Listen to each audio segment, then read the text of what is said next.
Selamat pagi para mahasiswa yang terkasih. Kita akan melanjutkan perkuliahan Injil Yohanes dan Kitab Wahyu. Dan kita akan menafsirkan Yohanes 3 ayat 1 hingga 21 dan di bab 3 dan bab 6.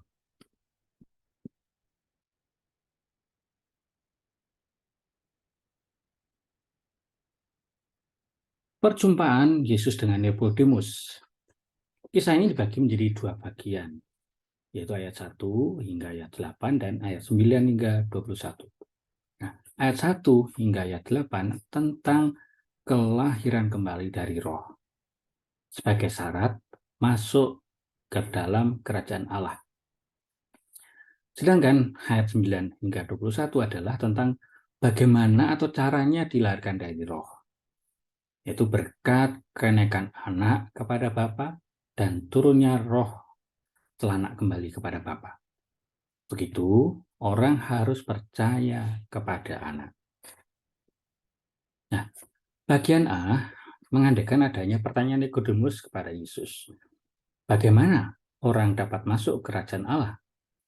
Tentunya, Nikodemus tidak datang untuk sekedar memuji Yesus, tapi untuk berdiskusi dengannya. Pertanyaan tentang cara masuk surga adalah pertanyaan yang biasa diajukan orang.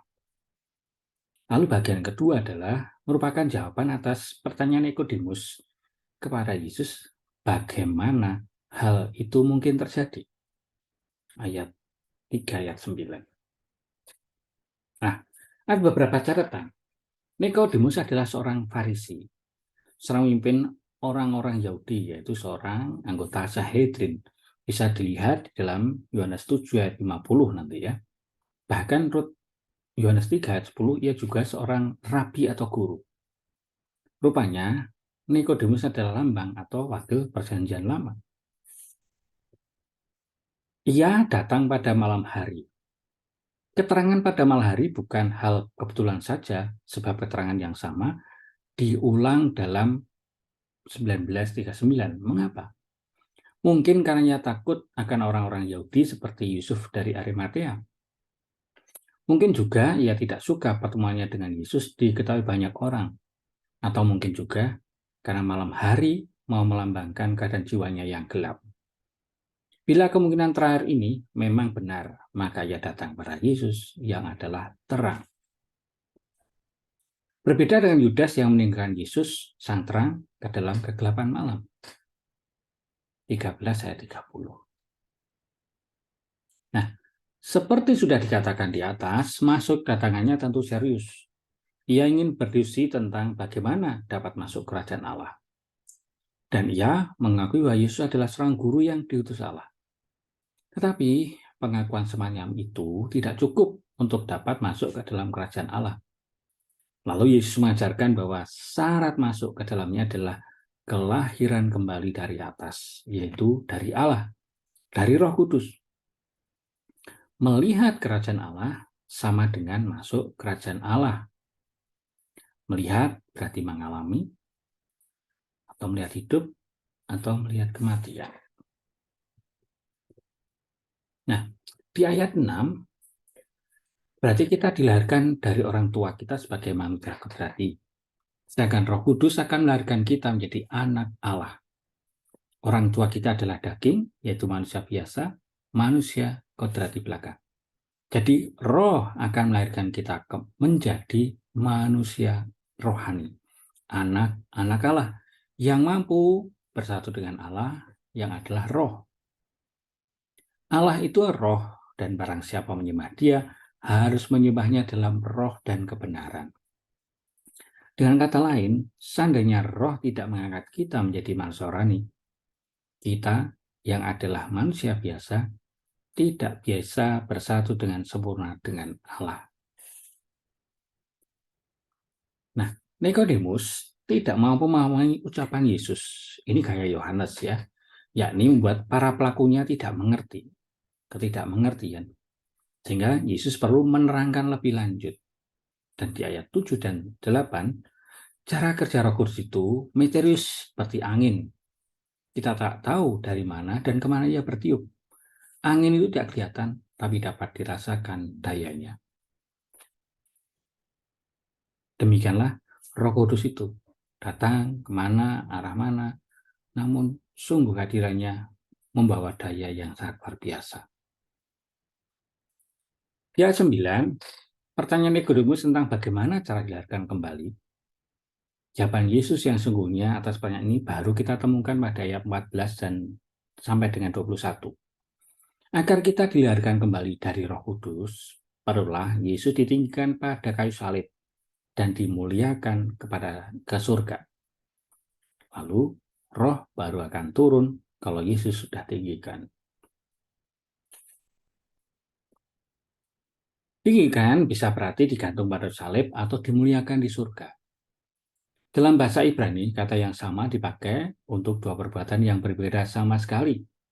Kita bisa melihat dalam kitab Kejadian bab 40, 13 dan 19. Kedua arti itu tergantung dalam Yohanes 3:14. Pertama, Yesus harus ditinggikan pada kayu salib, seperti Musa dahulu menggantung ular tembaga di atas tiang. Kedua, Yesus harus ditinggikan, yakni dimuliakan. Justru setelah Yesus tinggikan, orang akan tahu bahwa Yesus adalah Allah. Dalam Yohanes 8:28 ya. Dalam Yohanes ini 8:28 ini ungkapan akulah dia mengingatkan kita pada Keluaran 4 ayat 14 dan lain-lain di mana Allah menyatakan kealahannya dengan ungkapan seperti yang dipakai Yesus. Jadi kalau Yesus berkata akulah dia, itu berarti Yesus menyatakan kealahannya.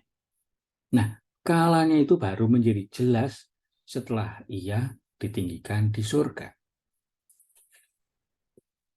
Nah, kita beranjak pada Yohanes 4 ayat 1 hingga 42.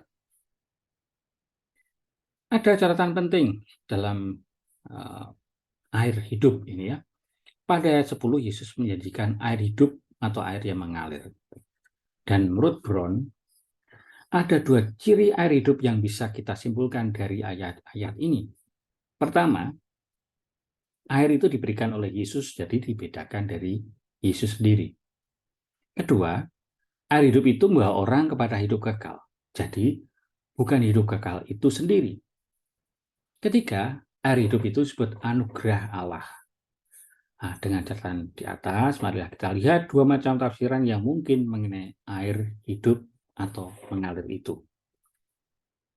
Ada alasan yang bisa diajukan, yakni karena dalam literatur Yudaisme, air sering dipakai sebagai lambang Taurat yang bersifat menyucikan, melepaskan dahaga, dan meningkatkan kehidupan. Terutama di dalam kitab Amsal, seri Putra Sirah, dan dalam Putra Sirah inilah dalam tentu mirip sekali dengan Yohanes 4 ayat 14. Nah, yang kedua, selain air hidup dijanjikan Yesus disebut anugerah Allah, dalam Yudaisme istilah anugerah Allah sering dipakai sebagai menyebut Taurat. Nah, yang ketiga, sabda Yesus memang membawa hidup kekal.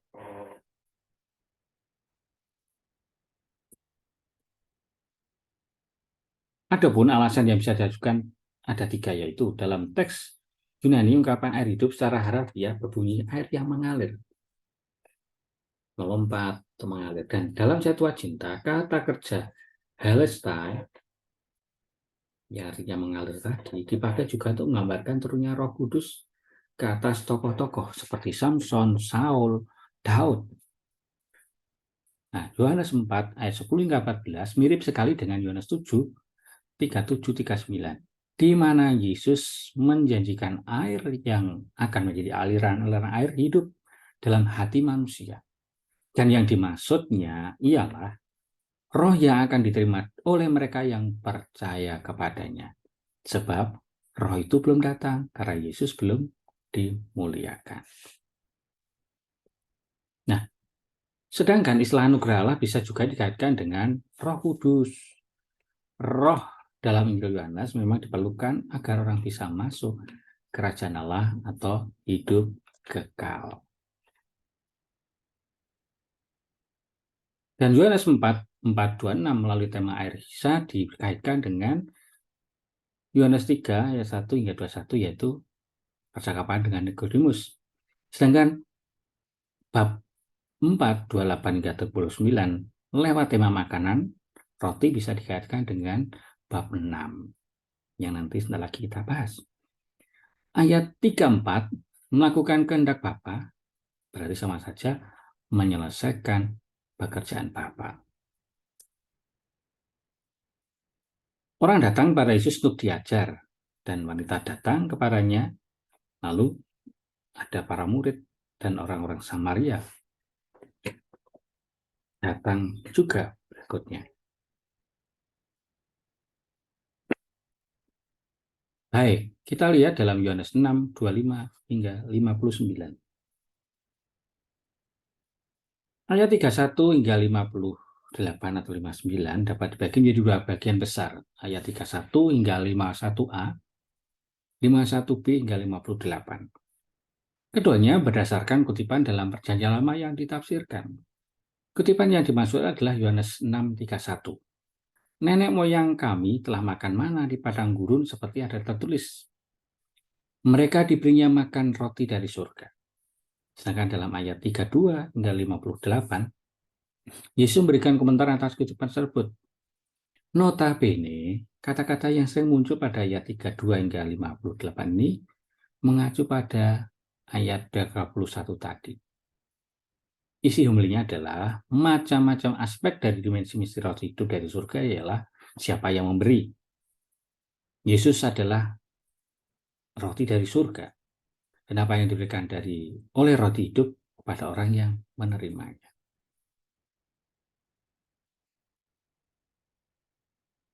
Baik, para mahasiswa yang terkasih, demikian perkuliahan kita yang adalah perkuliahan terakhir. Selamat untuk menjadi lebih baik di hari-hari yang datang.